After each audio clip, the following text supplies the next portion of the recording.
Alright guys, welcome back to another Opera Omnia video where we are going to be talking about the LD units that are going to be paired alongside with Kyrian and Vaughn, and that is going to be General Leo and Arciela. Now both of these two characters are going to be getting their C90s. Arciela's LD weapon is going to be reran, and then with General Leo, he is finally going to be getting his LD weapon. But are any of these two characters worth chasing for in the upcoming BT banner? So we're going to be talking about both of them in this video, and why I feel like these two LD only units are actually some LD units that players should highly consider because of what they actually do. But we'll get into that here in just a bit. So as always, if you guys do enjoy the video, consider liking the video and subscribing for future Opera Omnia content. Let me know what your plans are going to be for both of these two LD units.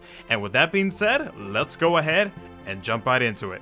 So we'll first start off with the General himself, with his rework to his skill 1 that gets an additional 3 uses and turns into a 6-hit melee brave, plus an HP attack 3 times. His skill 2 gets an additional 2 uses and turns into a 4-hit melee brave, plus an HP attack 4 times that deals 50% splash damage. With his C90, his EX ability turns into a 3-hit AoE melee brave, plus an AoE HP attack 6 times. The plus version increases brave by 30% of the HP damage dealt after each HP attack except for the last. The buff, Gestalian Loyalty, adds a 20% HP damage up.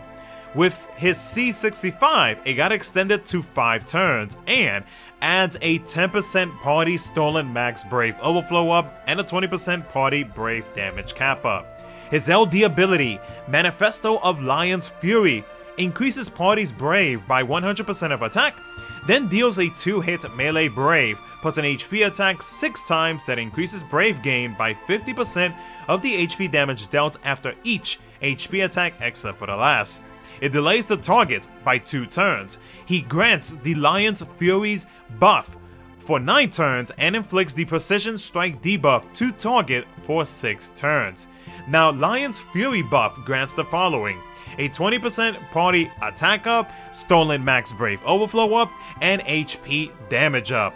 Now whenever you are attacking a single target, you also get a 20% party attack up, stolen max brave overflow up, and HP damage up. And whenever the party deals additional fixed HP damage on HP attacks based on 10% of the current max brave cap up, and you cannot increase the max brave cap up, or it cannot be boosted so that you can gain additional HP damage. But we'll get into that little bit of this specific detail once we get towards the end of the video. Now with Arciela, with a rework to her skill 1, gets an additional 2 uses. It becomes a 5-hit AoE magic brave, plus an AoE HP attack 2 times that increases brave by 50% of the HP damage dealt after each HP attack. When using harmonic displacement, it turns into a 3-hit magic brave plus an HP attack 3 times that increases brave by 50% of the HP damage dealt after each HP attack, and it also increases her EX recast gauge by 10%. Now harmonic displacement is the ability that changes after you use the skill 1, her HP command gets replaced by this. Now her skill 2 also got an additional 2 uses and becomes a 5-hit AoE magic brave plus a single target HP attack 2 times that deals weakness brave damage to debuff targets by 50%. Now when using Darkest Hour, which is the other command that changes over after you use her skill 2, so this replaces her HP command, it turns into a 5-hit magic brave plus an HP attack 3 times that deals 40% splash HP damage and increases EX recast gauge by 10%. Her LD ability debuff now starts off inflicted on all enemies for 4 turns at the start of a quest. It then becomes a 5-hit AoE magic brave plus an AoE HP attack 4 times that increases brave by 20% of the HP damage dealt after each HP attack except for the last. It extends the duration of self-inflicted buffs by 1 turn to all targets, and extends the capacity break debuff to 8 turns. With her C90, her EX ability first increases party HP heal to 40% of max HP, then deals a 4-hit AoE Magic Brave plus an AoE HP attack 4 times that deals weakness damage or weakness Brave damage to debuff targets by 50% and increases Brave by 20% of the HP damage dealt after each HP attack except for the last. Her EX buff adds a 60% party Brave regen by 60% of initial Brave, now totaling 100%. A 30% party Brave damage up, and a 20% party HP damage up. And then finally, her C65 got extended to 13 turns, and adds a 20% party attack up, now being a total of 30%, and a 20% party Brave damage cap up.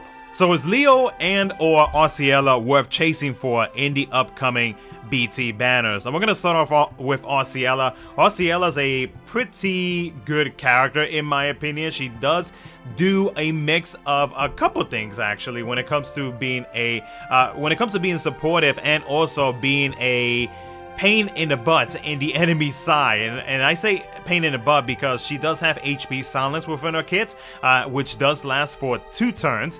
And then with her LD ability, she has a debuff that makes it so that they cannot gain Brave, which is only affects the self-added / gained Brave, but it does not nullify the natural Brave recovery or Brave battery received. So that's one important thing to note about that. And for Arciela herself, it makes it so that whenever she is attacking anybody with this debuff, she gets an increase in the amount of HP damage that she deals. Now, when it comes to the supportive side, she does provide, or she does get an increase in the amount of ores that she provides to the party via her EX buff. When it comes to the Brave regen, that gets boosted up, and now she provides the party with Brave and HP damage up.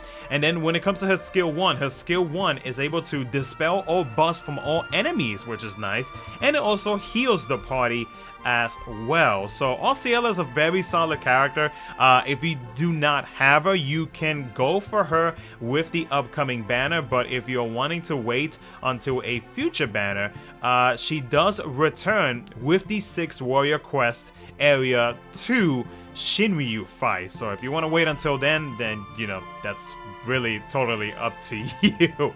Now, General Leo is a pretty unique character now that he got his LD ability and with what he now provides to the party. And even as a call ability, it has the same percentage as to what he provides with him being in the team. But for those who may not know about General Leo, he does battery the party with his skill 1.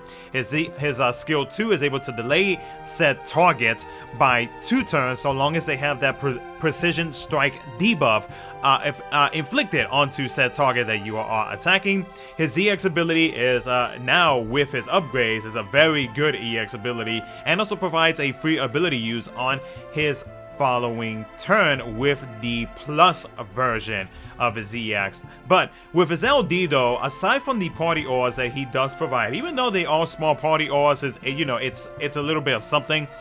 The biggest thing about him, and what a lot of players are going to be pulling for once his banner drops along with Kyrian, is going to be that fixed HP damage, which that damage is based on the fixed HP damage on HP attacks by 10% of the current max Brave cap. Now, the max Brave cap cannot be boosted, which is a bummer, because like that way, if we did have the ability to be able to boost it with let's say BT effects, then that fixed damage would actually be much higher.